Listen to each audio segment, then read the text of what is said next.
Hey, so I've always liked telling stories. Whoa, my car was in drive after I turned it off. Anyways, I've always liked telling stories, but I've u- I'm a perfectionist, so I don't like to do video blogs because um, I usually don't like. I want to have the perfect camera set up. I don't want to use a camera phone. I want to have the right angles and lighting and stuff. But I feel like the story is much more important than the image quality. And I think my story, people always act disinterested in me, and they don't seem very interested in what I have to say. But I make a mistake. I make a huge mistake by letting other people's perceptions, or I make a mistake by letting other people's impressions direct what I do. Because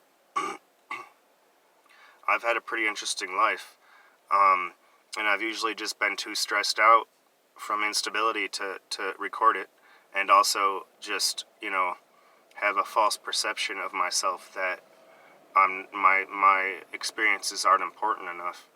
But I mean, people are like on Instagram and YouTube, and they're like, some 16-year-old girl doing makeup, or like, who is that Kardashian? Like, people care like what what a Kardashian woman is doing at a fancy restaurant, or Kim Kardashian's eating a McDonald's cheeseburger. Wow, that's really interesting. People actually seem to give a shit about that stuff just because they're famous. You know what I'm saying? Celebrity worship, I think, is one of the best examples of stupidity in the United States, as well as around the world.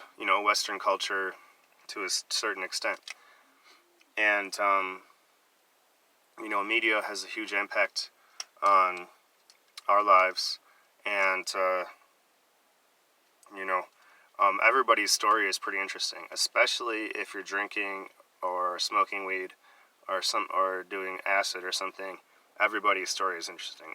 Even if it's just like, oh, I raised some kids, or I'm retired now and I like to take walks with my dog. That's still interesting to me. Like, everybody's story is interesting just because you can relate to it in some way.